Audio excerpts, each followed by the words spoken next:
Now, what an Easter weekend it has been, and we've got the table up here. We're going to have a quick look at it. We thought there would be a brilliant game at the Etihad, whereas it just turned out to be a 0-0 between Man City and Arsenal. Maybe the title decider. Liverpool probably could be running away with it now. As a West Ham fan, not very happy with this week, coming from 3-1 up, and we've managed to somehow lose 4-3 to Newcastle. Again, just more poor things to say about West Ham, and our chances for Europe are getting really slim. Behind us you got Newcastle, Brighton and Wolves, and even Chelsea I think are 11th, but you can't see here. They're on 43, 42, 41. They've all got a game in hand. Wolves have got better goal difference, so that if they all win their games in hand, and then they can easily go above us and we can just start dropping down the table. We've got Spurs tonight actually, which I'm going to. We'll do a matchday vlog on that hopefully. And then yeah, Man United, who also have a game in hand but are 4 points clear. And we can't really just, if we want to get Europa League, which is what we need, Conference League would be fine, but I think we can't rely on the fact that there could be the top 5 spaces going to Champions League. We can't rely on it being 6th and 7th going to Europa League, and then even 8th going to Conference League maybe. But yeah, and we've got, apart from I think it's Villa and Brighton, we've got the third hardest run-in for the season. We've still got Man City to play on the last game, which could be a massive game. That, and then here, hopefully if it loads, we've got these are the results over Easter weekend. Obviously at Liverpool, definitely the winners of this weekend, because Klopp saying he wanted both teams to lose, but that is the best result that you could get, a 0-0. For Liverpool fans, they're the only fans that actually like that game, because it was a completely boring game. Arsenal just park the bus, if that's how you do it. There is a lot of criticism over Arsenal actually, and I think they did the right thing. I think Arteta going there and just looking out to get, just to not lose, because both teams couldn't lose or they'd be probably out of it. But I think Arteta did the right thing coming there, not expecting to win. But then you've also got the fact that Man City had a lot of injuries. Obviously Walker and Edison were out, and then Ake came off in the 23rd minute or something, so you'd maybe think, well, they've lost a key player, why don't we push on and try and get a goal? But no, Arsenal parked the bus, and it was a risk because of Man City's scoring record at the Etihad, but it worked. You got Manchester United, Brentford there as well with the 1-1, 2 goals after 90 minutes here. And then Spurs just about beating Luton as well. Spurs fans weren't that happy. And then here, look, as 90 plus 9 minutes as well. And you might have seen Everton's Coleman own goal to lose to Bournemouth, and it was a really bad own goal. Back to Man City though. This is from Sky Sports on X, and it's been 75 games since Man City's last goalless draw, and I think like at the Etihad, I don't quite know, but it's something like they've 40 something games since they haven't scored at the Etihad. But here's Bernardo Silva basically saying that Man City aren't favourites anymore, and that Liverpool are probably the favourites. Have a listen. Okay, so you know what it takes to obviously play in these big games and be involved in title races that go right to the wire. How do you see this one now? Well, not favourites anymore because. Did that change today? Yeah, I think so. We have to be realistic. Obviously, a lot can happen because 7 games, right? 8, 7? I think 7. It's 9, isn't it? Oh, 9. Yeah. Oh, that's better for us. I thought it was like 7. So you or 8. completely threw me there. Yeah. I thought it was like 7 or 8, but 9 is better because a lot can Back in it. I'm back in it. We're back in it. No, but even 7, 8, a lot can happen. And but now we don't depend on ourselves. We depend on Liverpool because we don't play against them. We depend also on Arsenal because we don't play against them. So we need them to drop points and we need to do our job and win our games. Good luck with that. Thank you. Yeah, so that's Bernardo Silva. He did say that they were not favourites. He said they were back in it after he knew there was 9 games left. But this is what everyone's thinking now, really, that Liverpool may just run away with it. And I think if Man City are to go and win the league, exactly what Bernardo Silva said, they're going to need Arsenal and Liverpool to drop points. Although with their last fixtures, I don't really know. Arsenal have definitely got the toughest fixtures out of all of them, because Man City could go, they've got Aston Villa next, but Man City could go and win all their games. But they're also not playing brilliantly at the moment, and they've got injuries. Ake could be out. So they could drop points as well. Man City have probably got maybe the most pressure on them. Although Arsenal still have to play Man United, still have to play Spurs as well. Liverpool have still, I think they've still got Spurs as well. Everyone's probably got Spurs. Man United away, it's at Old Trafford, I think, next week. Liverpool, that could be a game where they slip up as well. Just a thing I found with Liverpool.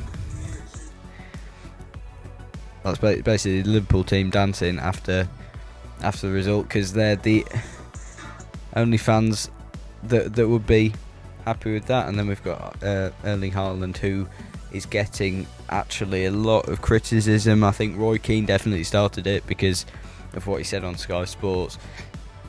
Erling Haaland, this is his highlights, and this is exactly what you'd expect. And yeah, he is getting a lot of criticism. And Roy Keane saying, I've not got the exact quote here, but he basically said his finishing's brilliant, but his general play is that of like a League 2 player, which I probably agree with. Although, as a striker, if you're scoring, was it like 36 last season? If you're scoring that many, then I guess you just have to say, well, you sort of have to keep him. Well, not even keep him.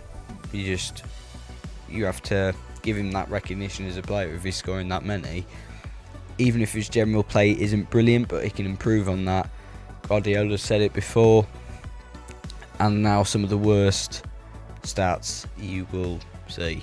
I mean, XG 0.51, 0.52, shots 4, on target 1 each in the whole game. Obviously Man City dominating possession, which is what we'd think, especially with how Arsenal fight the bus. But just look at like the shot map is completely rubbish, and it was a really boring game. Although the perfect result for Liverpool fans. We've got some more things. This is Man City's record against the Big Six club in the Premier League this season. They lost at Arsenal. That's their only loss in the Big Six. But then they've drawn to Chelsea twice, Liverpool twice, Arsenal again, Spurs, and only beaten Man U twice. They've still got Spurs to play, and then just Spurs to play then for Man City. Spurs are always a bogey team for Man City, even though they did draw the 3-3, which was a brilliant game, and Man City maybe were robbed there, if you could say. But it's happened so many times this season that you can't count how many different things for those three clubs, what's gone against them. Even in that Liverpool-Man City game, should Liverpool have had a penalty? I think they should. Bukayo Saka, I was joking about this with my dad because he said, well, if Saka's playing, maybe Arsenal can. But this was in the first 78 minutes. I'm guessing no goals, no assists, no shots is, But then there's no chances created, no successful dribbles. no accurate crosses, no passes into the final third. It's probably, which you could pick out for quite a few more players, but for Bukayo Saka, you probably have to be expecting more. On to the games, we've got, this is what Jamie Redknapp said. He said they made Brentford look like Real Madrid. That was Man United. He was not impressed, and it turns out a 1-1 draw, which Man United won't really be happy about. They'll be more happy with the West Ham result, because now unless they really slip up, they can probably in the next few games solidify their 6th place at the moment. And then Chelsea, who 10-man Burnley, who Pochettino said at the end of the game, we are missing something, that's why we are where we are. And there is a lot of, these are the comments, there's a manager, one down here, a competent manager, which I can't find, good coach. Basically everyone's saying, well, he's dug himself a hole there, because they're basically missing a good manager to get them out of this. Some other stuff around the world. Bayern Leverkusen are just not going to lose, sadly, because West Ham have got them in the Europa League. I mean, they were 1-0 down to Hoffenheim, 88th minute. Andrić scored, and Schick scored to win in the 91st minute, which is, you can't expect them to lose. You can't underestimate them being, if you're 1-0 up against them, even in 93rd minute. And these are the fixtures for next week, which we'll go through, and I think that is just the Premier League table, which obviously now top 3. Liverpool may be running away with it. Let's have a look actually at Liverpool's fixtures here. They've got Sheffield United next, then Man United, so it is next week. Atalanta in the Europa League, which they can get through definitely. Crystal Palace, Fulham, Everton, and West Ham, Spurs, Villa, then Wolves on the final game. So, coming to the end of the season, West Ham could be a big one, maybe. Maybe I'm just saying that because I'm biased. Spurs could be, and then Villa, and then I think they should walk over Wolves on the last game of the season. And then, my predictions, I think Newcastle-Everton will be a good game. I'm going to go Newcastle winning that because they showed quality against us, to be honest, in the only in the final half hour, really, after we took off. Oh, and I haven't gone through actually what Calvin Phillips did, who he completely ruined his West Ham reputation by, if you've not seen it, I've not got anything up here, but I might put a photo up. He was with the walking out of the stadium after the Newcastle game. A lot of fans say that he was the one who cost us the game, and someone called him useless, which is one of the more nicer things to actually say to him. You know, he's from Leeds, but someone called him useless, and he stuck his middle finger up at him, and now the fans will not be happy. And that substitution against Newcastle, where we took Antonio off for Phillips, Moyes was probably thinking we need Antonio for Spurs tonight, but I don't think he should have done that, and he did admit it. David Moyes, he did say, we made that substitution, probably a bad decision. Anyway, I think Newcastle win that. Don't know about Forest Fulham. Other big games, there's West Ham Spurs tonight. I think that'll be a draw, because hopefully we'll be up for it and wanting to turn it around. The fans, though, will not be happy, especially if Phillips comes on. Then you got Arsenal Luton. Arsenal should win that. Man City Villa, I think it'll be a boring one, and I think Man City will out Man City them, if you know what I mean. Liverpool Sheffield United, Liverpool should win that, and we'll expect to win that. And then there's Chelsea Man United, another big one on Thursday the 4th. Probably Man United with how things are going at Chelsea, not managing to beat 10-man Burnley.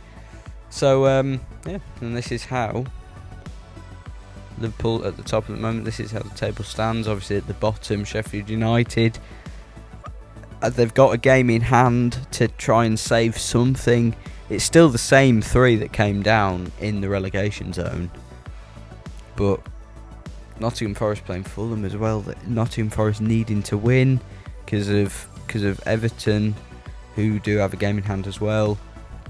But further up at the top, Liverpool, top of the league, all on the same games. Arsenal with more goal difference. But now it's down to whether teams drop points because they don't play each other again. And we're in for a good Premier League season. So cheers for watching, everyone. If you've been watching the Full-Time Podcast, please subscribe. We're doing more things like this. And the Matchday vlog should hopefully be coming tomorrow maybe. But for West Ham Spurs, hopefully we don't get battered. And see you soon. Goodbye.